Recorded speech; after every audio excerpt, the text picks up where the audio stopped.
We are now turning our attention to energy and momentum.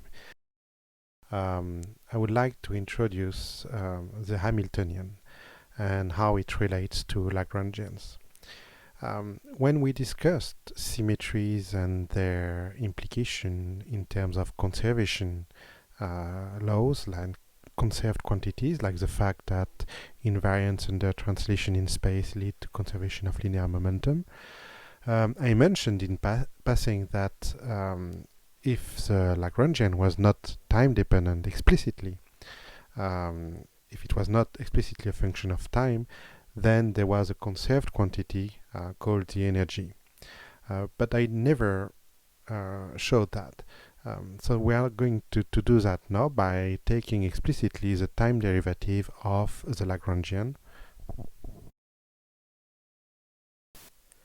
So the total derivative is equal to the partial derivative, plus we need to take into account the fact that x can depend on time, and of course the Lagrangian depends on x, so that's what this term here means, and the same thing for x dot. But of course, if we have a Lagrangian which does not depend explicitly on time, then this partial derivative of L with respect to t is just 0. And of course, dx over dt is just x dot. We now use the Euler-Lagrange equation to replace the partial derivative of x with respect to x. We recognize that this is a product rule for the time derivative. We also recognize that del L over del x dot is the canonical momentum for x, so it's p. So we see that we have a time derivative on the left-hand side and also a time derivative on the right-hand side. So combining everything to the left-hand side, we can write this function px dot minus L is what we call the Hamiltonian. And it is usually written with the letter h.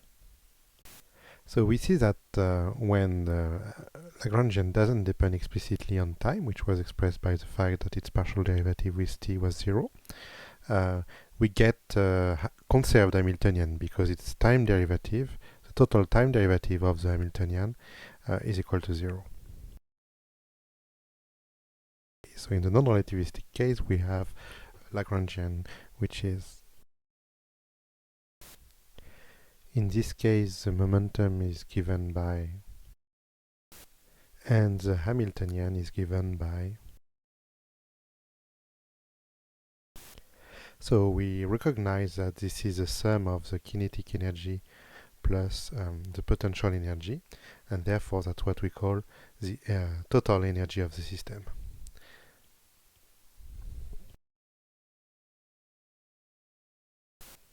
So what we call the Hamiltonian is nothing else but total energy, sum of kinetic energy plus potential energy of the system. And we see that it's conserved.